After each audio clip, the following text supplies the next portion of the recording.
হইতে পারতেছে না। সুতরাং সে যেই কাজটা করতেছে, বারংবার রিপোর্ট দিয়ে আমাদের আইডিগুলো নষ্ট করে দেওয়ার চেষ্টা করছে। ইতিপূর্বে একবার আমার আইডিতেও আমি বেশ কিছুদিন লগ ইন করতে পারি নাই, এবং আমাদের বিভিন্ন ভাই বোন এবং ইনকিলাব মঞ্চের পেজগুলো তাদের অত্যাধিক রিপোর্টের কারণে আমাদের এগুলোতে লগ ইন করতে আমাদের সমস্যা হচ্ছিল। একটা কথা আপনাদেরকে আরেকটা জানাই, পুলিশের কাছে আলহিরা গ্লোবাল এডুকেশন ফাউন্ডেশন ওস্তাদ মাওলানা জাফর আহমদ মজুমদার কর্তৃক পরিচালিত আলহিরা কিডস হ্যাভেন, জামিয়াতুল হিরা আল ইসলামিয়া এবং আলহিরা ইসলামিয়া দাখিল মাদ্রাসা হিপস বিভাগ ও মাদানী নিসাবে ভর্তি চলছে। আমাদের যেই ফোনগুলো রয়েছে, যমুনার সামনে থেকে আমাদের যেই ফোনগুলো তারা নিয়েছে, ওইখানে যেই আইডিগুলো লগ ইন করা ছিল, আস্তে আস্তে সেই আইডিগুলো হারিয়ে যাচ্ছে। সেইগুলোর নিয়ন্ত্রণ আমরা হারিয়ে ফেলছি।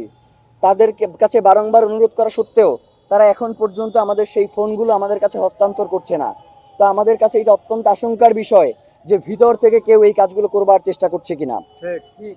সেকেন্ড যেই ব্যাপারটা, সেটা হচ্ছে গতকালকে আপনারা জানেন যে ইফতারের পরেই আমরা এখানে শহীদ ওসমান হাদির যখন হত্যাকারীরা আমরা শুনতে পেয়েছি গ্রেপ্তার হয়েছে, তার পরবর্তী সময়ে আমরা একটা বিক্ষোভ মিছিল করেছি এবং রাজু ভাস্কর্যে গিয়ে আমরা বক্তব্যে বলেছি যে তাদেরকে অতি দ্রুত দেশে ফিরিয়ে এনে এর পিছনে কারা রয়েছে তাদেরকে জিজ্ঞাসাবাদ পূর্বক বিচারের মুখোমুখি করা হোক।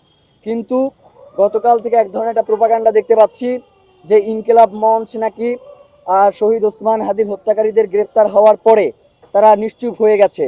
তাহলে এই যে মিছিল মিটিং, এইগুলো তো আমরা দেখেছি, আপনারা প্রচার করেছেন, তাহলে তারা কি এইগুলো দেখতে পায় না, নাকি তারা দেখতে পেয়েও বধির হয়ে গেছে? আল্লাহ তাআলা একটা কথা কোরআনে একটা কথা বলছে যে পৃথিবীতে এমন একটা সময় আসবে যখন মানুষের অন্তরকে এমনভাবে মোহর মেরে দেয়া হবে, তখন তারা সত্যের পথে আর জীবনে চাইলেও আসতে পারবে না। আমার কাছে মনে হয় যে এই লোকগুলোর অন্তরে মোহর মেরে দেওয়া হয়েছে, তারা এখন আর সত্য দেখতে পায় না।